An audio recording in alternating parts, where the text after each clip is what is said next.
Alors bonjour à tous, corrigeons dans cet exercice, l'exercice 75, dans cette vidéo pardon, l'exercice 75 page 62.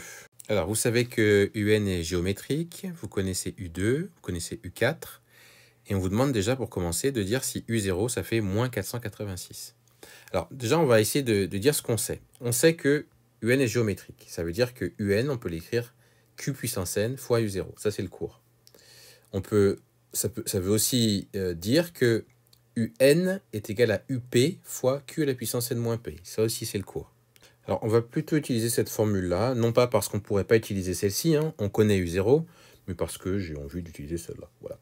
Donc, U2, ça fait U0 fois Q à la puissance 2 moins 0. Ici, N, c'est 2, P, c'est 0. Donc, eh bien, on remplace.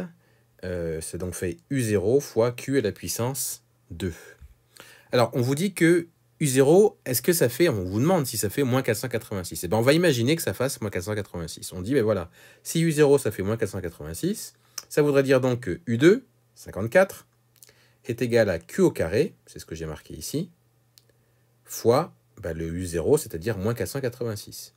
Or, ça, c'est pas possible. Pour quelle raison? Quand vous regardez ça, Q au carré, c'est toujours positif. Ça, c'est négatif. Donc, un nombre positif fois un nombre négatif, ça fait un nombre négatif. Or, 54, c'est tout sauf un nombre négatif. Donc, c'est pas possible que ça, ce soit égal à ça. Ce qui veut dire que notre supposition que U0 était égal à moins 486, elle ne peut pas être juste. C'est faux, donc. Petit b, on vous dit U0 est égal à 486. Et bien là, on revient à quelque chose comme ça, sauf que là, on n'a pas de moins, mais de plus. Donc, ça nous donne donc 54 égale Q au carré fois 486. Je divise par 486 de chaque côté pour obtenir Q au carré. Et ça me fait 1 sur 9. Si j'ai Q au carré est égal à 1 sur 9, ça veut dire que Q peut avoir deux valeurs, 1 tiers ou alors moins 1 tiers.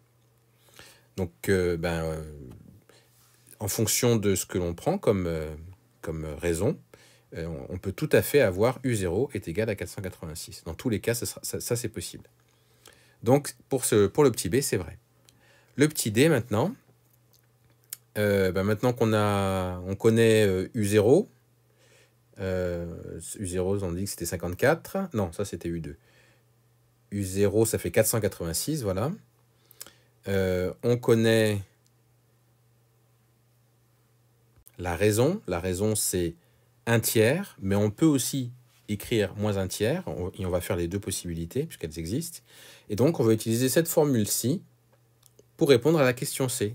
Donc, U3, ça fera donc U2 fois Q à la puissance 3 moins 2. J'obtiens 18. Mais si j'avais ça, c'est si je prends Q est égal à 1 tiers. Si par contre, je prends Q est égal à moins 1 tiers, ben là, ça fera moins 18. Pour U5, eh ben, j'utilise U4, puisque je connais U4, hein, je crois, dans l'énoncé. Voilà, on le connaît, ça fait 6. Donc, ça me fait donc U4 fois Q à la puissance 5 moins 4. Et au final, j'obtiens 2. Si je prenais Q est égal à moins 1 tiers, j'aurais obtenu moins 2. Bon, en tout cas, ce qui est sûr, c'est que mon U3, il fait 18 et non pas 30. Et mon U5, il fait moins 2 et non pas moins 3. Donc, on a répondu et on a fini l'exercice 75.